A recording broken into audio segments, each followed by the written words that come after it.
Peuple du Dieu vivant, bonjour.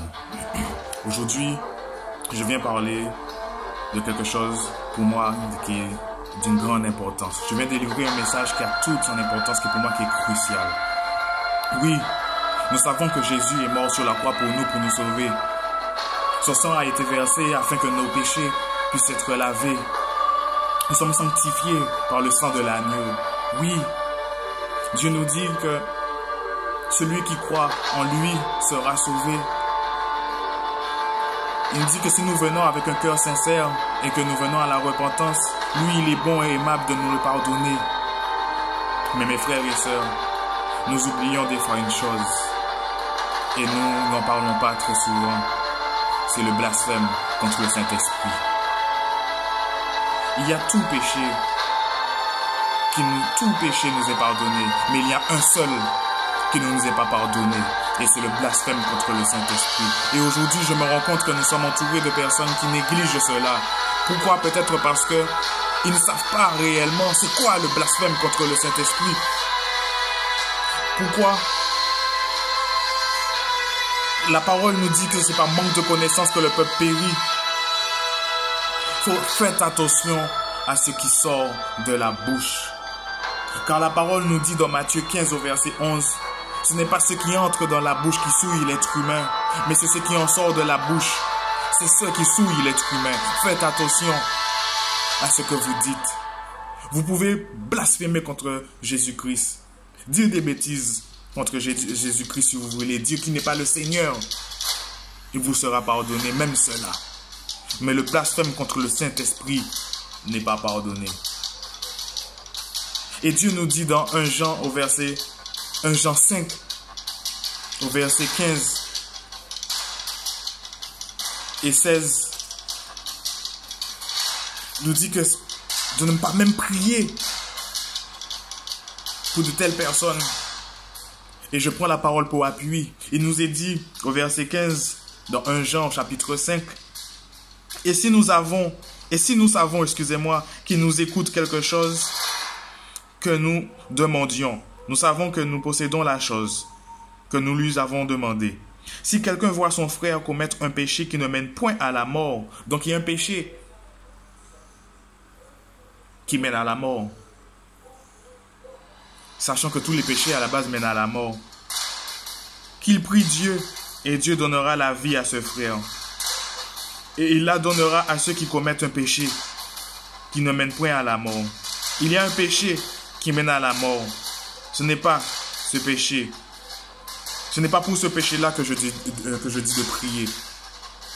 Tous les péchés mènent à la mort.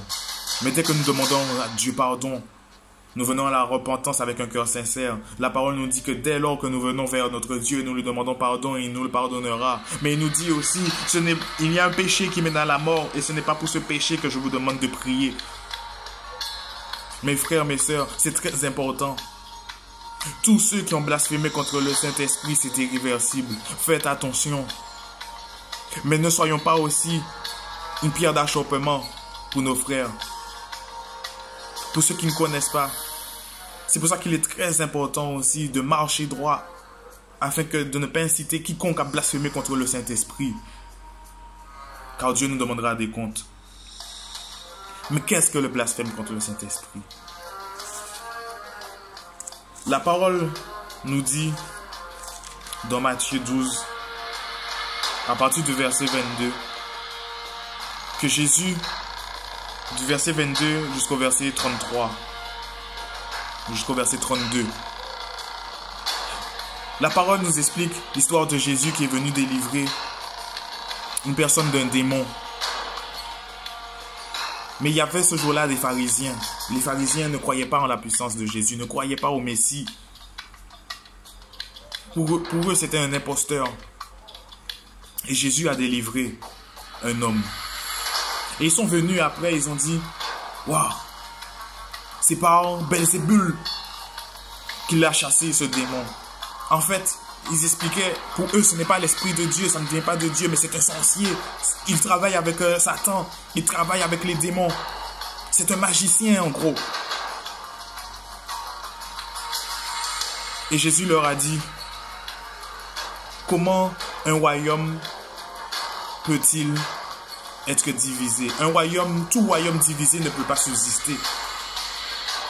Donc comment dire que nous venons chasser Satan par Satan? Ça veut dire en fait qu'ils sont divisés, ils se battent entre eux. Ils n'ont pas compris cela. Et il nous dit après, au verset 31, dans Matthieu 12, « C'est pourquoi je vous dis, tout péché et tout blasphème sera pardonné aux hommes, mais le blasphème contre le Saint-Esprit ne sera point pardonné. Ne sera point pardonné. Quiconque parlera contre le Fils de l'homme, il lui sera pardonné. Mais quiconque parlera contre le Saint-Esprit, il ne lui sera pardonné ni dans le siècle, ni dans ce siècle, ni dans le siècle à venir. » Évitons de parler contre le Saint-Esprit. Quand nous avons un doute, quand nous allons quelque part, évitons de parler contre le Saint-Esprit. Car il suffit de dire que cette personne n'est pas animée de l'Esprit de Dieu. Or, que les œuvres manifestées venaient de l'Esprit de Dieu. Tu blasphèmes contre le Saint-Esprit. Comprends-tu cela? Dès lors que tu dis cette chose, même si tu mets tes genoux à terre et tu viens demander pardon au Seigneur, Dieu te dit qu'il ne te sera pas pardonné. C'est pas moi qui le dis, moi je suis pas là pour condamner quiconque, mais je suis là pour mettre en garde. Car beaucoup seront étonnés quand le jour viendra. Et dire, Seigneur, je n'ai pas péché contre toi. Mais Dieu te dira, mais la seule chose que tu as faite, tu as péché contre mon Esprit Saint. Le peuple périt par manque de connaissance. Faites attention à ce que vous dites. C'est ce qui sort de la bouche qui souille le corps. Ne parlez pas contre l'Esprit de Dieu. Si vous avez un doute, restez dans le silence, analysez. Demandez à Dieu de vous révéler. Mais ne prenez pas le risque de parler contre le Saint-Esprit. Dites mieux que si vous voulez que l'homme qui est là, c'est un imposteur. Oui, le chrétien qui est là devant vous, c'est un imposteur. Mais évitez de parler contre l'Esprit de Dieu. Car il ne vous sera pas pardonné. Et c'est irréversible. Moi, j'ai mal et j'ai peur. Car nous sommes entourés aujourd'hui de beaucoup de personnes qui négligent cela. Et c'est grave. Peuple du Dieu vivant, ne négligez pas cela. Car il sera trop tard.